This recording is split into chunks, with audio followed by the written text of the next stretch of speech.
Hello and welcome to Unacademy. मैं शुभम सिसोदिया आप सबका बहुत बहुत स्वागत करता हूं।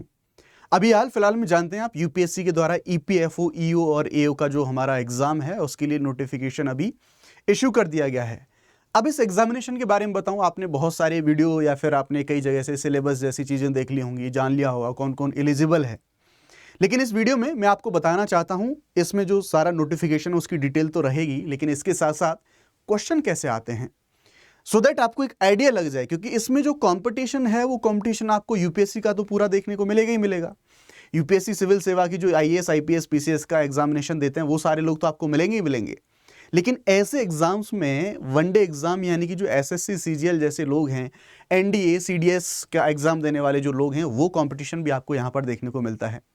तो जो यूपीएससी की तैयारी करने वाले लोग हैं उनको अपनी स्ट्रेंथ पर इस एग्जामिनेशन में खेलना है। जस्ट फॉर एग्जांपल, इसमें जो जीएस के क्वेश्चंस हैं वो मैं आपको दिखाऊंगा, आपको एक अंदाजा लगेगा कि क्वेश्चंस कैसे आते हैं। इसलिए मैंने क्वेश्चंस को इंक्लूड यहाँ पर जोड़ देके मैं इसलिए बात कर रहा हूँ। अगर आप लोग क्वेश्चन देखेंगे तो आपको पता लगेगा कि एग्जैक्टली सिविल सर्विसेज में जैसे क्वेश्चंस पूछे जाते हैं, ऑलमोस्ट नॉट जो इक्वल लेवल तो नहीं हमें देखने को मिलेगा, बट यस जो यूपीएससी का सीएससी का लेवल होता है, काइंड ऑफ वैसे क्वेश्चंस हमें यहाँ पर देखने को मिलेंगे। मैं आपको कुछ लाइव कुछ एग्जांपल्स आपको क्वेश्चन दिखाऊंगा। लॉन्ग स्टोरी शॉर्ट, मैं यहाँ पर आपको बताना चाहता हूँ कि जो हमारा ये जो एग्जाम होने वाला है यूपीएससी सीएससी के जो अभ्यर्थी हैं उनके लिए गोल्डन अपॉर्चुनिटी है। और अगर आप इसके लिए एलिजिबल हैं तो डेफिनेटली आपको इस एग्जामिनेशन को जरूर देना चाहिए। पोजीशनिंग भी बहुत अच्छी है। लास्ट वीडियो मैंने आपको बताया भी था किस तरह से प्रमोशंस के स्कोप क्या हैं, क्या क्या जो वेतन है, क्या क्या वो सारी चीज़ों के बारे में बात कर चुके हैं। आज हम यहाँ पर क्वेश्चंस के बारे में और पूरे नोटिफिकेशन की डिटेल के बारे में हम शुरुआत करेंगे। तो यूपीएससी के द्वारा ये जो पूरा का पूरा नोटिफिकेशन है इसको अभी इशू कर दिया गया है। आइए शुरुआत करते हैं और जानते हैं सारी चीज़ों के बारे में डिटेल से। तो आप अगर यहाँ पर देखेंगे तो सबसे पहले जो टोटल नंबर ऑफ वैकेंसीज हैं उनके बारे में बात करें तो टोटल 230 पोस्ट हमें यहाँ पर देखने को मिल जाएंगी, जिनमें से 156 जो पोस्ट हैं वो ए और ईओ के लिए और 74 यानी कि 74 जो पोस्ट हैं वो आपको एपीएफसी के लिए आपको यहां पर इतनी सारी पोस्ट आपको देखने को मिल जाएंगी, राइट। तो ये तो हुआ हमारा number of post. Although post थोड़ी सी कम है, कंपटीशन बहुत ज्यादा बैठेगा इसमें। जैसा मैंने बताया यूपीएससी के साथ साथ वनडे एग्जाम के जो लोग हैं वो भी इसमें बैठने वाले हैं। नोटिफिकेशन रिलीज के बारे में बात करें तो 29 जुलाई को अभी रिसेंटली इसका जो नोटिफिकेशन है उसको इशू कर दिया गया है। एप्लीकेशंस की जो विंडो है 29 जुलाई इससे लेके 18 अगस्त तक, यानी कि अब आप इस समय पर सीधे डायरेक्टली वेबसाइट पर जाके जो एप्लीकेशंस हैं उन एप्लीकेशन को फिलअप कर सकते हैं। पे स्केल के बारे में बात करें तो मैंने पहले ही बताया था, फिर से एक बार बता देता हूं। Pay level 8th in the pay matrix as per 7th पे कमीशन, यानी कि जो है 8वें स्तर का मिलेगा आपको। और पे लेवल यहां पर 10 इन द पे मैट्रिक्स पर 7th, ये ईपीएफसी के लिए है और ये ईओ एओ के एग्जाम के लिए। ये आपको दोनों लेवल पे अलग अलग आपको देखने को चीजें मिल जाएंगी। थोड़ा सा ब्रेक डाउन करते हैं कैटेगरी वाइज जो वैकेंसीज हैं हमारी, उन वैकेंसीज को। तो हम देखेंगे यहाँ पर जनरल के बारे में बात करी जा रही है। जनरल के लिए जो ए और ईओ है उसमें 78 पोस्ट आपको मिलेंगी, ईपीएफसी के लिए 32 पोस्ट आपको मिलेंगी, जनरल वाले हैं। ईडब्ल्यूएस के लिए 1 पोस्ट है आपकी एओ ईओ में और 28 पोस्ट है आपकी एपीएफसी में। ओबीसीज के लिए 42 पोस्ट हैं एओ ईओ में और यहाँ पर आप देखेंगे माफी चाहता हूँ, यहाँ पर 7 पोस्ट हैं, इसमें ईडब्ल्यूएस के लिए 7 पोस्ट हैं। ओबीसी के लिए 42 और 28 पोस्ट मिलेंगी आपको यहाँ पर एपीएफसी के अंदर। जो एससी है, एससी के लिए 23 और 7 पोस्ट मिलेंगी आपको यहाँ पर एपीएफसी में। और जो एसटी हैं वो 12 पोस्ट मिलेंगी एओ में आपके लिए, ए और ईओ के लिए। टोटल 156 और साथ ही साथ 74 आपको यहाँ पर मिल जाएंगी एपीएफसी एग्जाम के लिए। तो ये तो हो गया कैटेगरी वाइज भी अगर हम ब्रेक डाउन करना चाहें तो इनके बारे में देखें। एप्लीकेशन ओपन कब से हो जाएंगे? 29 जुलाई से 28 अगस्त तक, इसके बीच में एप्लीकेशंस ओपन होंगे। Exam date is very important. यहां पर हम बात करें तो ऑल्दो अभी टेंटेटिव है, ये चेंजेस हो सकते हैं, बट यस आपको इसी को मान के चलना है।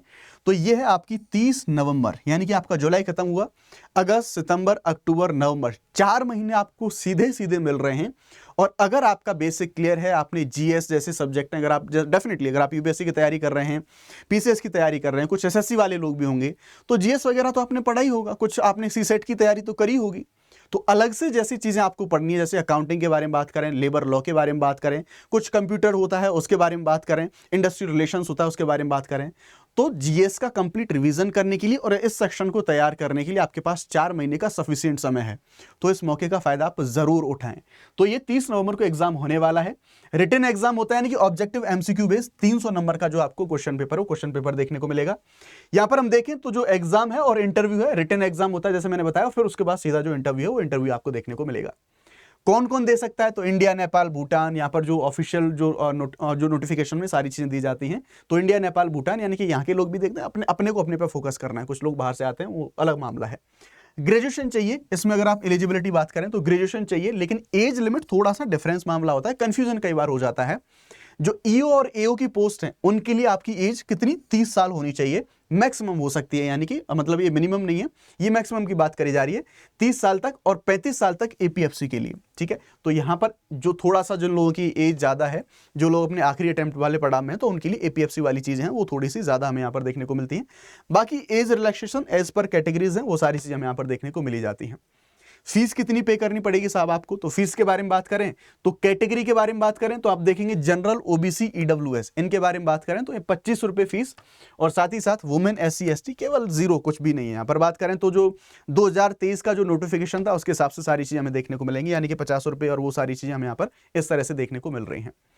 देखो मोड और ऑफलाइन, यानी कि मोड देखें तो कैसा मोड होगा? ऑफलाइन, यानी कि ऑनलाइन नहीं, जाके आपको एमसीक्यू प्रॉपर उसी हिसाब से यहाँ पर भरना होता है।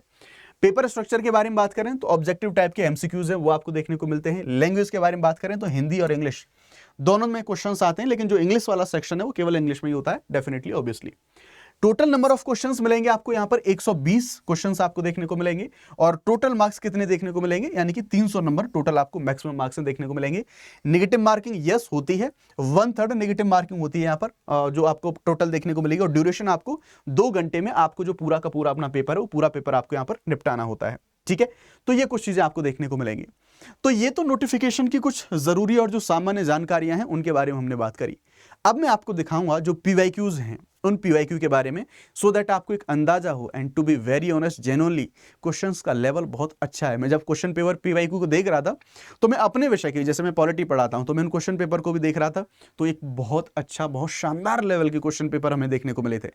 उनके बारे में एनालिसिस करेंगे। लेकिन अगर आप लोग अनअकैडमी के माध्यम से अपने इस एग्जामिनेशन के लिए प्रिपेयर करना चाहते हैं तो वी हैव बैचेस, यानी कि हमारे जो बेस्ट टीम के साथ में हमारे बैचेस हैं, उसके लिए आप अवेल कर सकते हैं केवल बहुत ही नॉमिनल प्राइस पे 3,999 रुपए में आप इन बैचेस को ज्वाइन कर सकते हैं।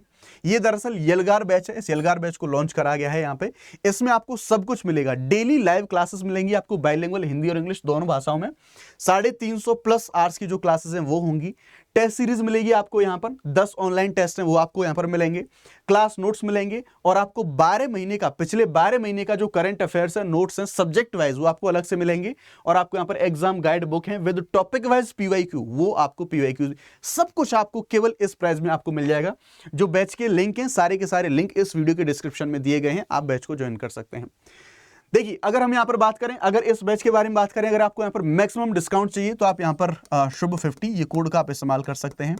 ये इस्तेमाल करेंगे तो आपको मैक्सिमम डिस्काउंट मिल जाएगा। इस बैच में करंट अफेयर मैं आपको यहाँ पर बढ़ाने वाला हूँ ना। हम बात करें बेस्ट टीम के साथ में, तो आप देखेंगे अलग अलग जो हमारे जो एडुकेटर्स हैं, कौन कौन क्या पढ़ाएगा उसका ब्रेकडाउन भी यहाँ पर दिया गया है।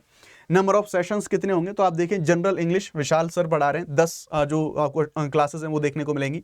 हिस्ट्री संजीव सर पढ़ा रहे हैं, अभिजीत सर हमारे आपको यहाँ पर करंट इवेंट्स और डेवलपमेंट पढ़ाएंगे।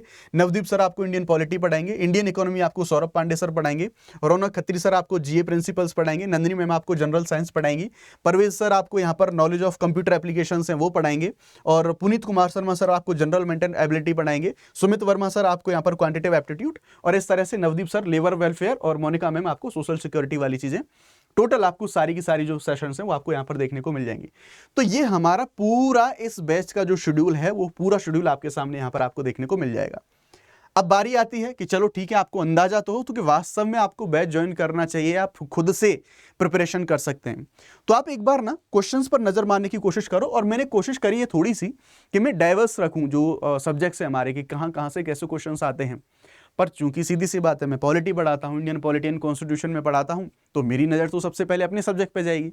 तो भाई मैं यहाँ पर कुछ क्वेश्चन लेके आया आप लोगों के सामने, तो मेरे सामने पॉलिटी के कुछ क्वेश्चंस ऐसे आए। तो देखो, एक बात तो यहाँ पर सीधी तय है, एसएससी के कॉम्पिटिशन से तो ये क्वेश्चन नहीं होने हैं ऑलमोस्ट। या तो अपनी उनको तैयारी है, उसको इस लेवल पे लेके आना पड़ेगा, उनको बहुत ज्यादा एफर्ट मारने पड़ेंगे। और कमाल की बात यहां पर यह है कि जो आपका सेक्शन नहीं है, कि जस्ट फॉर एग्जांपल मान लो आपको जनरल मेंटल एबिलिटी वाली जैसी चीजें हैं, वो आपको सीसेट के लिए वैसी चीजें वैसी प्रिपेयर करनी होती हैं। सोशल सिक्योरिटी है, वैसी चीजें इकोनॉमी से रिलेटेड करके कुछ ही चीजें एक्स्ट्रा हैं, जैसे इंडस्ट्रियल रिलेशन रहा, लेबर लॉ रहा, बस वो चीजें आपको एड ऑन करके एक्स्ट्रा पढ़नी है। बाकी लीवरेज जो यूपीएससी का जो क्राउड है, यूपीएससी के जो एस्पिरेंट हैं, उन लोगों के साथ में ज्यादा है, उन लोगों के लिए चीजें ज्यादा फेवरेबल हैं। तो आपकी जो यहाँ पर स्ट्रेंथ है, उस स्ट्रेंथ के साथ आप लोग यहाँ पर खेलें। आप एक बार क्वेश्चन देखने की कोशिश करो, यहां पर सुप्रीम कोर्ट से यहां पर क्वेश्चन आया। आप समझ रहे हैं इस क्वेश्चन को करने में कितना समय लगेगा, कितना डिटेल्ड क्वेश्चन है। And definitely I am damn sure जिन लोगों के कॉन्सेप्ट्स बहुत अच्छे से क्लियर होंगे, रिविजन्स तैयारी का एक नेक्स्ट लेवल पर तैयारी करी होगी, वही लोग इस क्वेश्चन को सॉल्व कर पाएंगे।